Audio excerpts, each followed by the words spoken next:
Working right next to me was Richard Payment, and I fell in love with that voice, this deep, rich, humorous voice.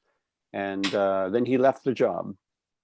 So I went over to the Rolodex and I looked up his name and number and called him up and, hey, can we get together? And he said, absolutely. So then we started riding bicycles, visiting the parks, seeing movies. We're both into movies. And I liked him immensely. And then after about 4 years, we kind of decided mutually, well, hey, why don't we start one of these Vancouver phenomenons called a co-op house? So we found a house, something that we figured if 4 of us moved in, we could afford it. And we got the house, started renting it. Then we put a notice that people want to live in a shared house. And so the first person to see that notice was Patrick Redican. And Richard liked you right away. And it's like, hey, come on, move in. And then Barbara appeared, and the first person to meet her was Patrick. So do you want to talk about meeting Barbara? Yeah, I mean, that's very, still very sharp in my mind, because that seemed like the beginning of things to me. You remember at the house, if somebody stood at the front door, you could see them through the front window. They were standing perpendicular to. Looking in the door meant you were sideways onto the window, you see. And immediately I saw her, I thought there was something special about her. I really did, in a sense, I thought she was really beautiful, but it wasn't in any sort of romantic or whatever way. It was just something very striking about her.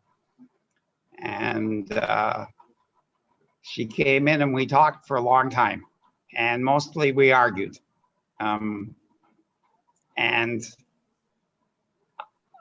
I thought that she made more sense than I did.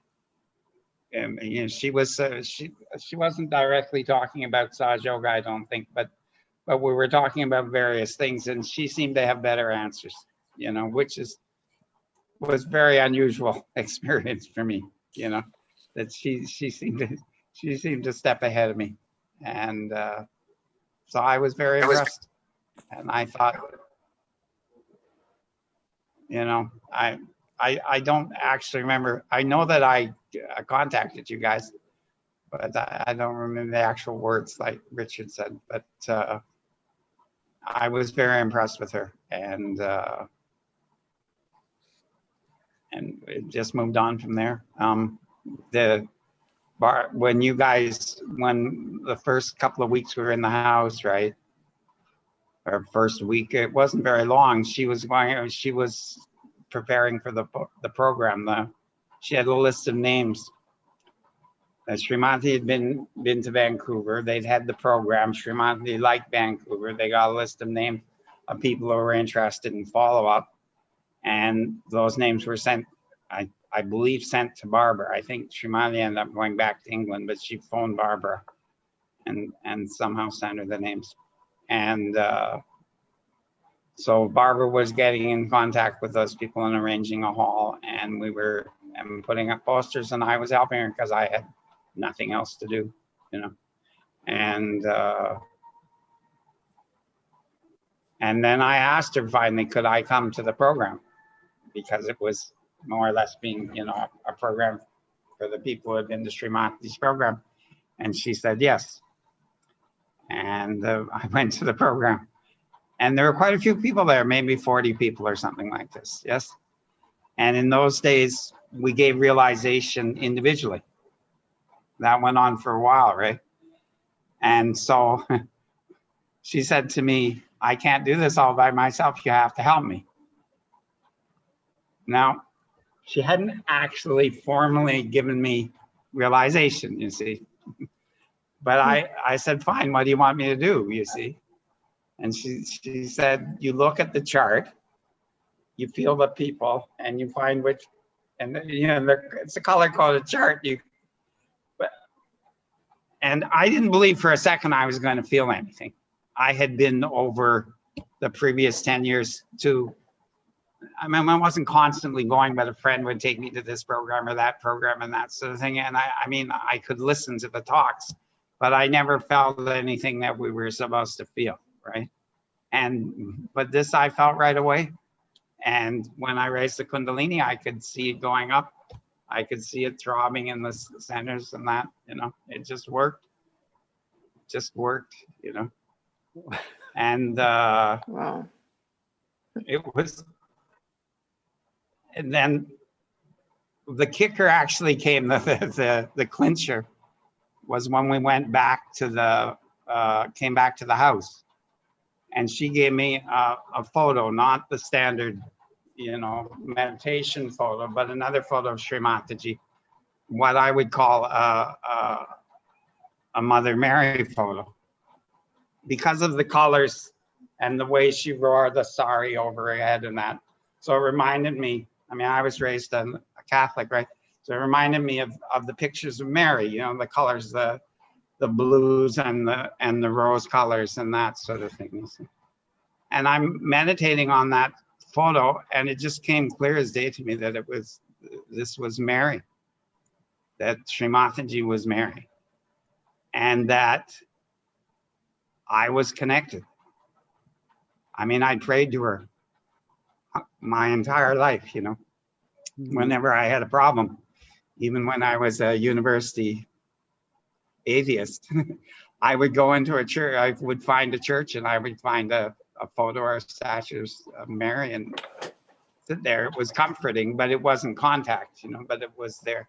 And this time I just felt it. So I sat down the next day and wrote her a letter and said, whatever you want me to do, I'll do.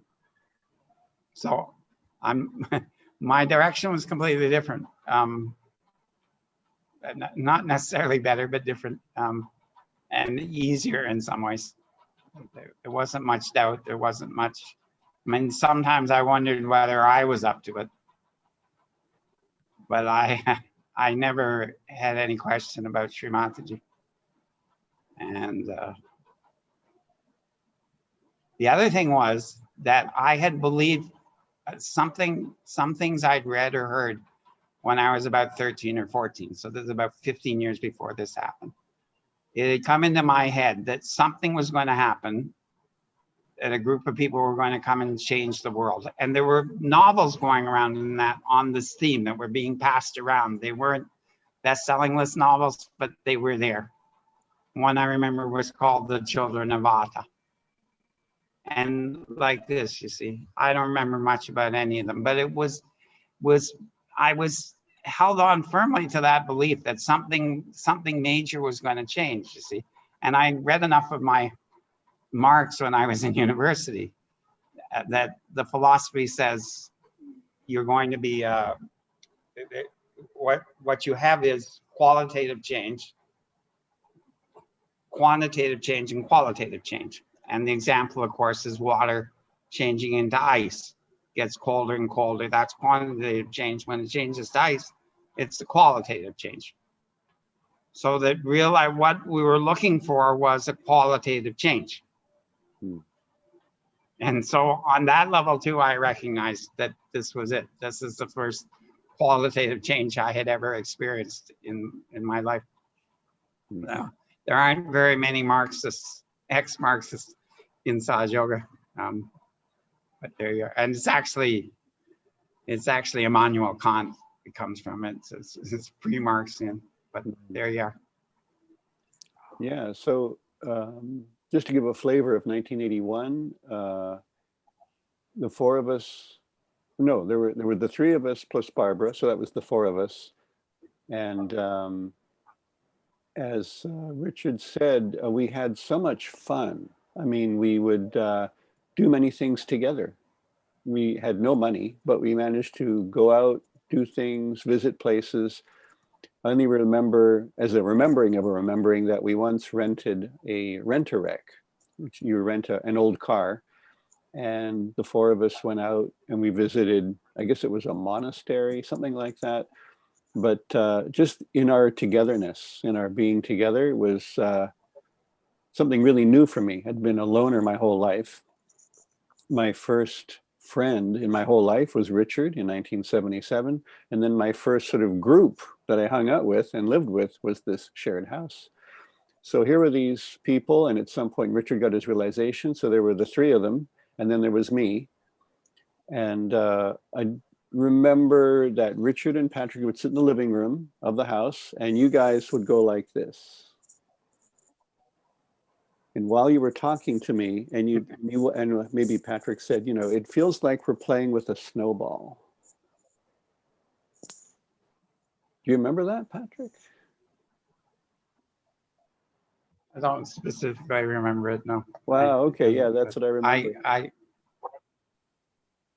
Yeah.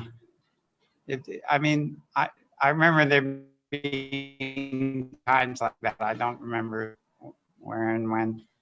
Yeah. But it So was quite astounding, the coolness stuff. Yeah. So then finally, it was being discussed that you're going to go to India, and I don't know exactly what happened, but at some point Barbara must have said something like, well, you can come to India with us, but only if you get your self-realization. Because of course I wanted to be with you guys.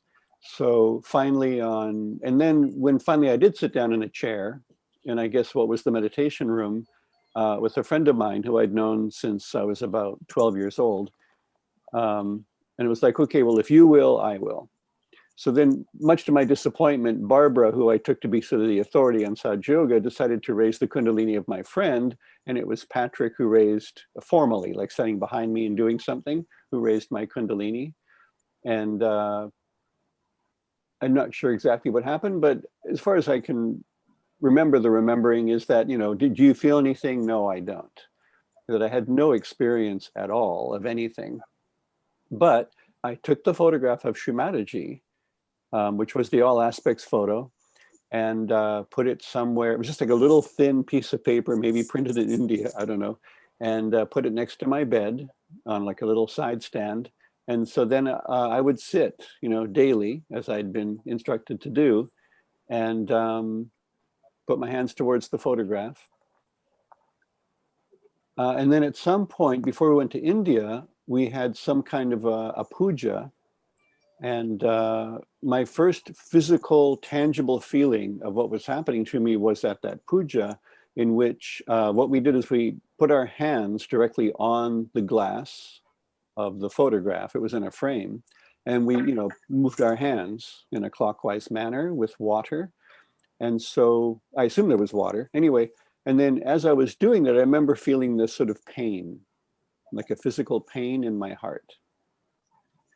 And that was my first physical reaction to what my Kundalini was doing to me. And the most damaged part of me, I could now say, was my heart.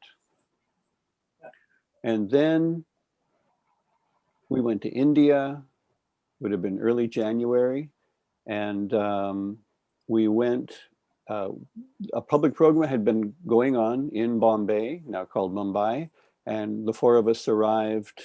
It was five of us because Lori had joined us. She had been coming to meetings at our house. And so then we arrive at this auditorium, and Barbara said, go up on the stage and introduce yourself to Srimataji. So I remember saying in a very bombastic way and feeling afterwards, I'd said it so much too loudly and ungraciously, but hello, I'm Mark Taylor from Canada. And on the stage next to me was Patrick. And so Patrick was at Srimataji's right foot and I was at her left foot.